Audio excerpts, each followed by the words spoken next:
De acordo com a lei, menores de 18 anos praticam atos infracionais e, como consequência, podem ser aplicadas medidas socioeducativas. Saiba mais na reportagem de Silvana Monteiro. Ainda molhados, os blocos precisam ser manuseados cuidadosamente. É necessário secar para perder a fragilidade da massa. Este adolescente pretende reiniciar a vida em liberdade e, assim como a massa do bloco, precisa amadurecer para resistir.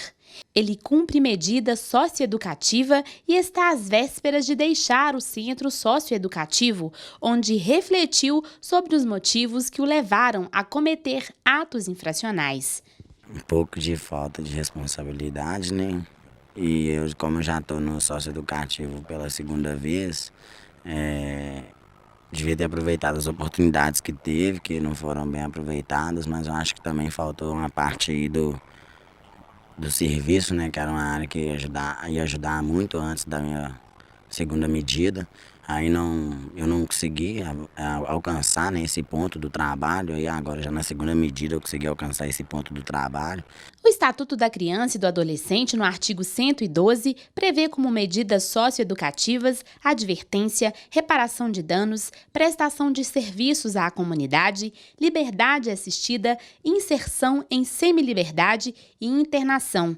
Em Belo Horizonte, o Centro Integrado de Atendimento ao Adolescente Autor de Atos Infracionais é o primeiro local onde o adolescente é apresentado à equipe integrada, delegado, juízes da Vara da Infância e Juventude e promotores de justiça. Ele não pode passar por qualquer outra repartição policial, ele deve ser imediatamente apresentado aqui no CIA e o delegado ele faz a apuração naquele momento e decide, né, conforme a gravidade do ato, se a agenda para o adolescente ser apresentado em audiência preliminar ao Ministério Público e ao Judiciário, ou então determina a não liberação do adolescente. Esse adolescente já passa a custódia da SUASE, que é o órgão específico do Estado que trabalha com os adolescentes privados de liberdade, e a SUASE, então, faz a apresentação do adolescente imediatamente, né, ao juiz e ao promotor de plantão. A gente tem que entender que as regras existem para funcionar. Se você tinha lá uma placa, ou se você, por morar perto do aeroporto, sabe que lá é uma área restrita, você não podia ter entrado lá. Junto às autoridades judiciais, atuam também equipes multidisciplinares, com psicólogas e assistentes sociais. Cristina atua internamente com adolescentes em cumprimento de medidas em liberdade assistida e prestação de serviços à comunidade. Entre meninos e meninas, o número chega a 4.000. A gente atua nos estudos, nos pareceres e faz as conexões com a saúde. Como um exemplo, o juiz está atendendo, está com uma audiência e há um momento que ele percebe que o adolescente está num quadro que ele tem uma hipótese que tem algo da saúde mental. Então, algumas vezes nós somos chamados na audiência para atender aquele caso e apresentar um relatório e sugestões para ele. Já aconteceu da gente sugerir realmente dele ser imediatamente encaminhado na saúde mental, porque ele estava num surto. Então a gente atua intervindo quando uma situação, o adolescente está descumprindo reiteradamente as medidas.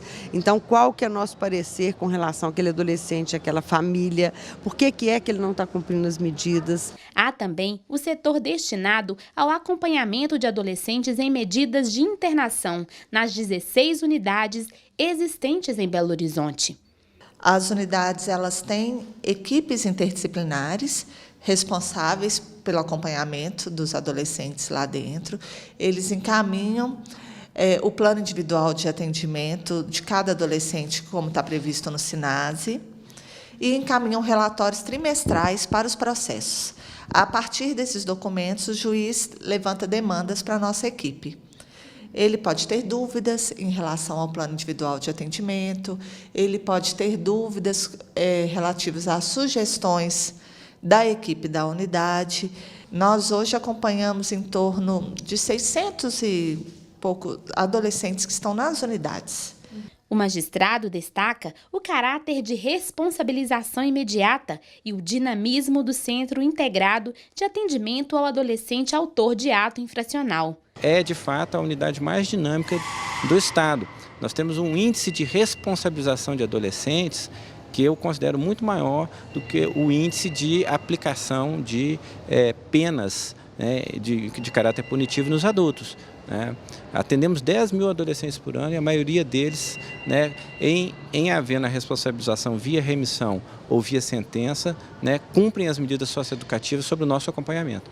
O Centro Socioeducativo de Justinópolis oferece ao adolescente, em cumprimento de medida socioeducativa, atividades de lazer, esporte, educação e trabalho. Esses meninos, por exemplo, têm atividade integral no programa Mais Educação. Estudaram pela manhã e agora terão atividade esportiva até às 17 horas. A gente vê a questão da escolarização e também da profissionalização, né?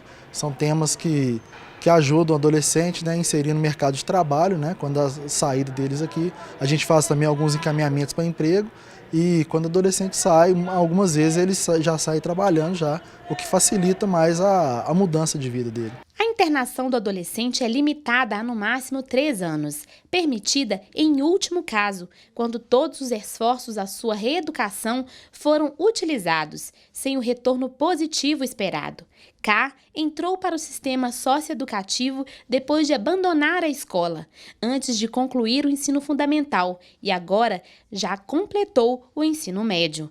Questionado sobre o que levou a esta vida, ele não hesita. A amizade, más influências, né, através de amigos, droga, que a gente usava drogas, então tem o uso de drogas aí que a gente faz. O nosso objetivo, inclusive, é sempre mostrar para o adolescente que ele, exatamente porque está nessa caminhada para a vida adulta, ele sempre pode dizer não, né, a qualquer tipo de insinuação ou convite malicioso para prática infracional. Né? Só que o processo de responsabilização, ele é um processo que depende necessariamente da convocação da família, da convocação do Estado e da atuação de uma rede, né, que nós chamamos de uma rede de proteção.